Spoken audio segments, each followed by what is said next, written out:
Le mouvement handisport trouve son origine juste après la Seconde Guerre mondiale en France. En 1954 est créée l'Association sportive des mutilés de France, qui ne regroupait que de très jeunes hommes mutilés et amputés pendant cette guerre. Ce mouvement s'est développé très lentement, avec très peu de moyens. Et en 1988, il y a eu un événement qui a été, je pense historiquement qu'on peut prendre comme repère, qui est que le Comité international paralympique a été refondé. Et à ce moment-là, en 1988, ils ont proposé que les Jeux paralympiques deviennent un mouvement sportif, un événement sportif qui soit ouvert à tous les sportifs, quel que soit le type de déficience qu'ils avaient. Alors qu'auparavant, c'était d'abord limité aux gens en fauteuil roulant, ensuite limité aux gens qui avaient une amputation, ensuite c'était très progressif dans l'intégration de différents types de publics en fait. Par exemple, en basket en fauteuil roulant, depuis de nombreuses années, les gens qui sont valides, qui n'ont aucun problème particulier au niveau moteur, peuvent prendre une licence et jouer dans une équipe. C'est un système vraiment très intéressant qui permet quelque chose qui n'existe pas dans le sport ordinaire, qui permet à chacun, quel que soit son niveau d'aptitude physique, d'aller au plus haut niveau. Et ça, c'est un truc qui est un peu subversif par rapport à la logique sportive. Chaque joueur est atteint d'un handicap différent, enfin, surtout ces deux messieurs qui sont des blessés médulaires. Donc ils sont censés avoir le handicap le plus fort, raison pour laquelle ils ont un coefficient de points le plus faible, puisque pour qu'ils puissent jouer, il faut qu'on équilibre avec ce qu'on appelle les gros points, c'est-à-dire les joueurs presque valides ou peu handicapés, parce qu'au départ, le basket fauteuil est fait pour les paraplégiques. Suite à ça, on a intégré petit à petit les polios, amputés et d'autres handicaps qu'on ne voit pas forcément. Et pour qu'ils puissent jouer, justement, on a créé ce système de points. Et donc, selon la hauteur de handicap, en fait, si on a les abdos ou pas, par exemple, donc on est de 1 à 4,5 points. Et donc, on a formé une équipe de 14,5 points, avec 5 joueurs, donc de 1 à 4,5 points. Voilà. Moi, c'est 1 point. Atteindre au maximum, c'est pas plus. On a tous une espèce de carte d'identité, donc avec une classification. Donc Romu 1 point, Momo 2,5, Mario 4 points, donc polio, paraplégique, polio 2,5 points, Eric paraplégique 2,5 points, Roger 3,5 points, Abdel 2 points. Et comme disait Romu, la somme des 5 joueurs sur le terrain ne doit pas excéder 14,5 points.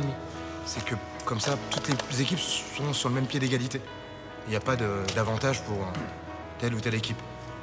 Voilà, et ça permet d'intégrer des handicapés lourds, limite tétra. C'est de l'humour. Et de faire un mix entre les pseudo-valides et les handicapés un peu plus lourds. Romuald, comme on disait, lui qui est vachement atteint au niveau des abdos, il peut pas avoir un fauteuil très haut comme celui de Roger, sinon il va falloir le sangler de partout et au moindre mouvement, voilà, la moindre bascule, il va être obligé de s'aider vraiment de ses deux mains alors que, pour se relever, alors que Roger, lui qui a ses abdos, il va pouvoir se relever très facilement. Donc voilà, et puis les fauteuils sont vraiment sur mesure, du coup moi je pourrais pas utiliser celui de Romu, je me sentirais pas bien dedans, et le mien est fait pour moi. Et c'est comme ça que ça marche. En fait, le fauteuil correspond un petit peu aussi au rôle que l'on tient sur le terrain. Donc, les fauteuils sont, comme disait Abdel, sont faits sur mesure et la particularité de ceux-ci, c'est d'être en titane, un matériel qui est léger et qui permet donc de gagner en poids, puisqu'au début, il y a très longues années, les fauteuils pesaient entre 21 et 25 kg. Maintenant, on arrive à des fauteuils qui font 12-13 kg. Ça permet un petit peu donc de profiter de certains avantages et d'utiliser le fauteuil comme le prolongement du corps. Ça, c'était beau. Ouais. Bravo, c'est pas mal, c'est bien dit ça. En gros, ça fait partie de la culture de handisport que de se préoccuper de l'amélioration des matériels et de trouver des matériels et des aides techniques qui permettent d'augmenter les performances. Toujours, on a eu ça.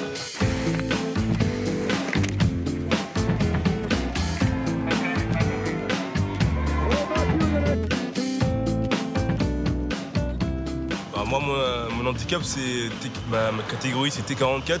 C'est amputé tibial. C'est à la hauteur de 15 cm après le genou. Moi, j'ai un genou, donc je peux plier. J'ai juste le tibia et tout le reste de la jambe qui me manque. Voilà, ça, j'ai perdu pendant la guerre civile au Burundi. Je suis 4 fois champion du monde sur longueur, moins de 23 ans. J'ai le record du monde aussi. Donc là, mes records sur 100 mètres, c'est 11,80. Sur 200 mètres, c'est 24 secondes. Et en saut longueur, c'est 6,46 m. Donc là, j'ai déjà fait des compétitions avec les valides. Et ça se passe très, très bien. Je peux faire 6,46 m, c'est bien. Dans le monde scientifique et puis dans le monde social, il y a un discours sur la transformation technologique de l'humain, la transformation biotechnologique de l'humain.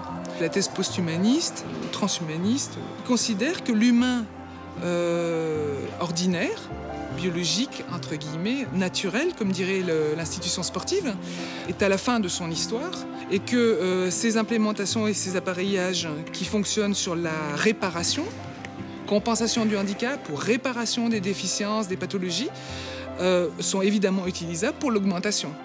Et que les humains ordinaires seront demain handicapés par rapport à ceux qui auront été augmentés.